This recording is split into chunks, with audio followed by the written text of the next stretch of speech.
Hi, this is Jeremy Morris with Albums That Changed My Life, video number 3. And this one was a huge one for me. This is The Pretty Things, a UK band with their album SF Sorrow, which came out toward the end of the 60s. When I was a young teenager, I walked into a record store and I looked at this album and I was very intrigued.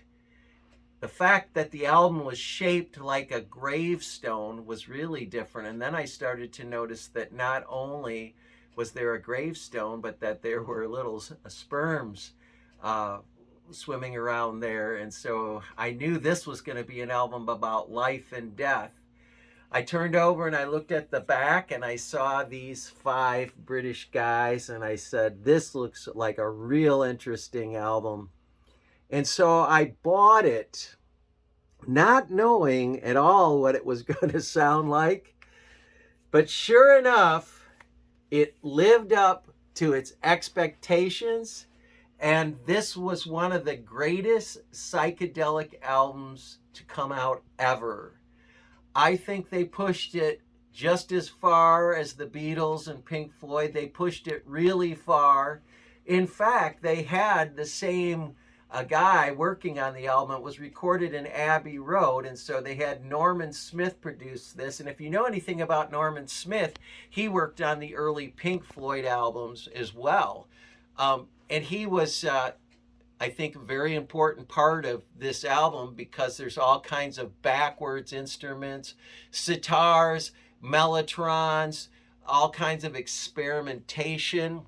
And the thing that really made it awesome was the 3-part harmonies of Phil May, Wally Waller, and John Povey. So here again, we've got these beautiful harmonies with a psychedelic landscape. This is not just some mindless acid jam. You can tell that every note on this album was meticulously planned out, and I consider this to be absolutely a musical masterpiece.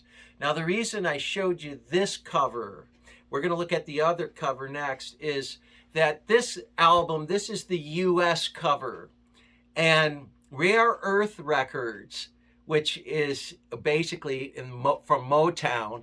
Here, a Motown label in the 60s decided to release a psychedelic rock album. How far out is that? I don't know what Motown was thinking, but I'm really glad they did. And so because I live in Michigan, not too far from Motown, there were a lot of copies of these floating around. And yes, you guessed it, they were in the cheapy bins. So you could get this album back then for a couple bucks, and I just had to buy it. I had to check it out, and I was so rewarded. And nothing ventured, nothing gained. Now I'm going to show you next the UK album cover of this, because that's the more famous, well-known cover, especially if you live in Europe. So let's set this one down. This cover is a little different looking, and the artwork was created by the lead vocalist Phil May, who wrote a lot of the lyrics. Now, the other thing that makes this album a game changer, and some people know this but some people don't, is this is technically the first rock opera. It was the very first album that had a story to it from start to finish. And this precedes Pete Townshend's Tommy and the Who's album by at least a year. So the Pretty Things did it first. They started the concept album. And so there's a story from start to finish, and the album is supposed to be listened to from start to finish because it's an adventure, it's a story. This inspired me as a songwriter and artist, because years later I've put out a lot of concept albums that are supposed to be listened to from start to finish. And it's a wonderful thing.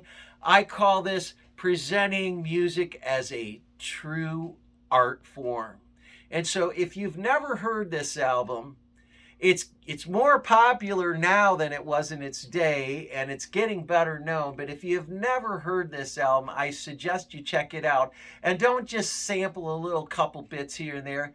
Listen to it from start to finish. You'll be glad you did.